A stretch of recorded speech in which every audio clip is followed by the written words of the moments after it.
राधा राणा और आप देख रहे हैं आरवे टाइम्स। आज बात करेंगे बिहार की सियासत में उठते उस तूफान की जो आने वाले चुनाव से पहले पूरे राजनीतिक परिदृश्य को बदल सकता है।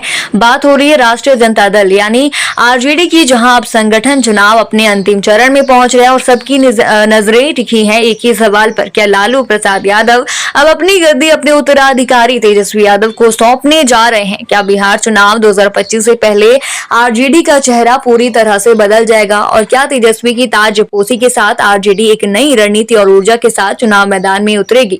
आरजेडी में संगठनात्मक चुनाव का पहला चरण पूरा हो चुका है। प्राथमिक और पंचायत स्तर की इकाइयों का चुनाव संपन्न हो चुका है और अब प्रखंड और जिला कमेटियों के चुनाव होने जा रहे हैं। 31 मई से प्रखंड कमेटियों का चुनाव शुरू हो चुका है और 5 जून से जिला इकाइयों के गठन की प्रक्रिया शुरू होगी। इसके बाद 14 जून से प्रदेश अध्यक्ष पद के लिए चुनाव होंगे और राष्ट्रीय अध्यक्ष का चुनाव 24 जून के बाद किया जाएगा। 5 जुलाई को नए राष्ट्रीय अध्यक्ष की घोषणा की जाएगी। ऐसे में साफ है कि पार्टी अंदरूनी रूप से बड़े बदलाव की ओर बढ़ रही है। राष्ट्रीय निर्वाचन पदाधिकारी डॉक्टर रामचंद्र पूर्वे और अन्य वरिष्ठ पदाधिकारियों जैसे डॉक्टर तनवीर हसन, अशोक यादव, देव किशुन ठाकुर और सारिका पासवान की देखरेख में इन चुनावों की प्रक्रिया पूरी पारदर्शिता और लोकतांत्रिक तरीके से की जा रही है। यही नहीं, झारखंड में भी संगठनात्मक चुनावों की प्रक्रिया पूरी हो चुकी है और प्रखंड डेलीगेट्स की अंतिम सूची जारी कर दी गई है। पार्टी के नेताओं का कहना है कि आरजेडी देश की एकमात्र ऐसी पार्टी है जो अपने संविधान के अनुसार पूरी तरह लोकतांत्रिक तरीके से चुनाव कराती है।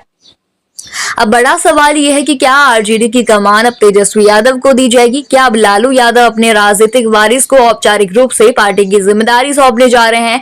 लालू यादव का स्वास्थ्य अब पहले जैसा नहीं रहा और पार्टी सूत्रों की माने तो वो खुद भी अब संगठनात्मक जिम्मेदारियों को नई पीढ़ी को सौंपने के पक्ष में है। ऐसे में तेजस्वी यादव, जो पिछले कुछ वर्षों में विपक्षी नेता के रूप में खुद को साबित कर चुके हैं, अब पार्टी के राष्ट्रीय अध्यक्ष बन सकते हैं। तेजस्वी यादव की छवि एक युवा, तेज तर्रार और जमीनी नेता की बन चुकी है। उन्होंने बिहार की सड़कों से लेकर विधानसभा तक अपनी उपस्थिति दर्ज कराई है।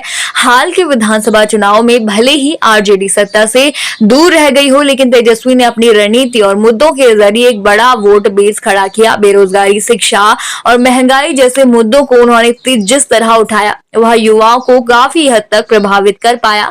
हालांकि पार्टी के अंदर ये भी चर्चा है कि जगदानंद सिंह का प्रदेश अध्यक्ष बने रहना तय नहीं है। वे आरजेडी के पहले सवर्ण अध्यक्ष हैं और पार्टी में उनका स्तर भी कम नहीं है। लेकिन नई रणनीति के तहत आरजेडी अब युवाओं को नेतृत्व में लाकर एक नई ऊर्जा भरना चाहती है।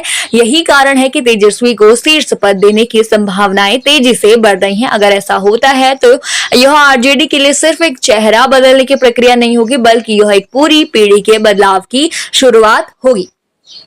अब देखना यह है कि 5 जुलाई को जब राष्ट्रीय अध्यक्ष की घोषणा हो, क्या आरजेडी की कमान एक नए युग में प्रवेश करेगी या फिर लालू यादव ही इस पद पर बने रहेंगे? जो भी हो, इस वक्त बिहार की राजनीति एक दिलचस्प मोड़ पर है और आने वाले कुछ हफ्ते राज्य की राजनीति की दिशा तय करने वाले साबित हो सकते हैं। आप क्या सोचते हैं इस पूरे मुद्दे पर?